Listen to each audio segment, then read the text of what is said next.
जिम्बा जी, आपका स्वागत है। नमस्कार, बोलिए। और जिम्बा जी, ये सुनने में आ रहा है कि यूनाइटेड गोरखा अलायंस की जो दार्जिलिंग जिमखाना में बैठक चल रही है उसमें आप शामिल नहीं हैं। क्या नाराजगी इसकी वजह? ना, कोई नाराजगी नहीं है। हमारे तरफ से हमारे पार्टी के प्रतिनिधि गया हुआ है। प्रतिनिधि गए हैं, लेकिन बड़ी बैठक है, सभी इसमें दिग्गज लोग पार्टी के प्रमुख आए हैं। चुनाव के लिए एक बैठक है। चुनाव के लिए एक बैठक है।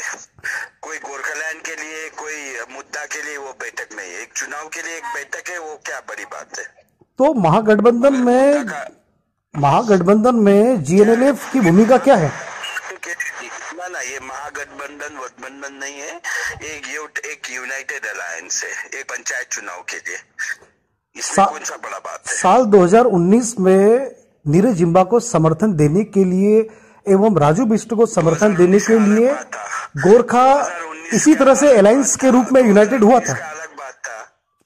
हाँ, वो अलग बात था ना, लेकिन हो सकता है कि अलग बात है। ये पंचायत चुनाव का बात है। 2019 में गोरखालैंड के लिए, पीपीएस के लिए, 11 जनजाति के लिए हम लोग इकट्ठे हुए थे। एक पंचायत का चुनाव है, सबसे नीचे इकाई का चुनाव है। जिस तरह से आपके बीते दिन एक फुटेज, एक वीडियो वायरल हो रहा था जिसमें आपने कहा कि भारतीय जनता पार्टी को पीछे हटते हुए जो लोकल क्षेत्रीय पार्टी है उसको लोकल चुनावों में भाग्य आजमाने देना चाहिए, आपका स्टैंड अब भी वही है? हाँ, हम लोग का स्टैंड वही है।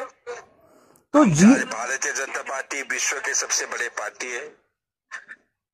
तो जीएनएलएफ की भूमिका इस बार के पंचायत चुनावों में क्या है? क्या वह गठबंधन के भीतर है? हाँ, गठबंधन के अंदर ही है।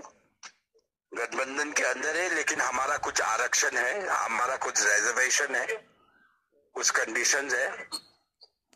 किस तरह की कंडीशन है, अगर आप जनता के समक्ष कुछ जानकारी दे पाए? जनता के समक्ष हम रखेंगे, वो आस्ते आस्ते होगा। ग्राउंड लेवल में हो जाएगा। एक तरह से जीएनएलएफ गठबंधन का हिस्सा आप मान रहे हैं, कह रहे हैं, लेकिन उसके प्रमुख जो चेहरे, उनके राष्ट्रीय या उनके जो अध्यक्ष है और उनके जो विधायक है, वही इस महत्वपूर्ण बैठक में शामिल नहीं, तो इसका मायने क्या समझा जाए? नहीं, क्या महत्वपूर्ण, क्या गोरखालैंड के लिए कोई ये गठबंधन हो रहा है? ये चुनाव के लिए गठबंधन है, और चुनाव में हमने एक जनरल सेक्रेटरी को एम्पावर करके भेज दिया, बस हो गया। नहीं, कोई बड़ा चीज के लिए गठबंधन होता, कोई बड़ा इश्यू के लिए गठबंधन होता तो अलग था। ये तो सबसे नीचे इकाई का एक म्युनिसिपैलिटी चुनाव है, जिसमें ज्यादा राजनीति से ज्यादा इंडिपेंडेंट अप्रोच होना चाहिए, नॉन पार्टी अप्रोच होना चाहिए। पंचायत तो इसलिए बनाया गया था कि that should be non political. हाँ, ये कोई बड़ा बात नहीं। This is not a big occasion. क्या आपको लगता है कि जो ये फॉर्मूला पंचायत चुनावों में भारतीय जनता पार्टी के इर्द गिर्द बुना जा रहा है, उससे भारतीय गोरखा प्रजातांत्रिक मोर्चा और टीएमसी गठबंधन को हराने में आप कामयाब रहेंगे? देखिए, चुनाव वो भी लड़ेंगे, उनका भी अपना स्ट्रैटेजी है, हम लोग का भी अपना स्ट्रैटेजी है, और जनता जिसको चाहेगा उसको जिताएगा। आप क्या इस बार के चुनाव में प्रचार में नजर आएंगे? जरूर, बढ़ चढ़ के नजर आएंगे। सबसे ज्यादा हम ही नजर आएंगे चारों तरफ। जिस तरह से आप एक जैसा हनुमान का भूमिका हम निभाएंगे। राजनीति में बोलते हैं ना, राम को सिर्फ हनुमान ने विजय नहीं दिलाया। राजनीति में अगर आपको जीतना है तो कभी कभी विभीषण लोग के साथ भी संबंध बनाना पड़ता है। तो विभीषण इस गठबंधन में कौन है? ऑलरेडी है, आप निकालिए, इसका अर्थ हम क्यों निकालेंगे? ना, ये गठबंधन बनने से पहले ही उसके अंदर आंतरिक विरोध और कहीं ना कहीं दिख रहा है कि एक असंतोष है। ये तो है ही, ये तो राजनीति में छुपाने का बात नहीं है। विरोधाभास तो रहेंगे ना, राजनीति है। विरोधाभास रहने के बावजूद गठबंधन क्या सफल रह पाएगा? हाँ, वो सफल रह पाएगा नहीं रह पाएगा अलग बात है, लेकिन हम लोग गठबंधन में है, हम लोग अपना काम करेंगे, जनता का समक्ष जाएंगे।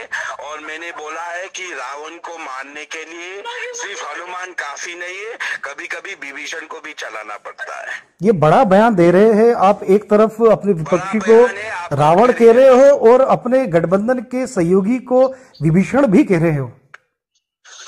नहीं, मैं बोल रहा हूँ रावण को मारने के लिए राम को कभी हनुमान का भी जरूरत है, उतना ही विभीषण का भी जरूरत है।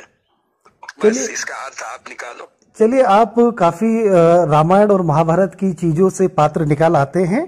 अगर आपसे पूछना पड़ेगा कि इस बार के पंचायत चुनाव में मुख्य मुद्दे क्या रहेंगे, आप जिन मुद्दों के लिए प्रचार करेंगे, आपको क्या लगता है कि इन पंचायत चुनावों से स्थानीय लोगों को क्या मिलने वाला है? 21 साल के बाद पहाड़ में पंचायत चुनाव हो रहा है। पंचायत चुनाव होना चाहिए। पंचायत चुनाव का मुख्य मुद्दा रहेगा विकास, डेवलपमेंट, करप्शन, ये सब रहेगा।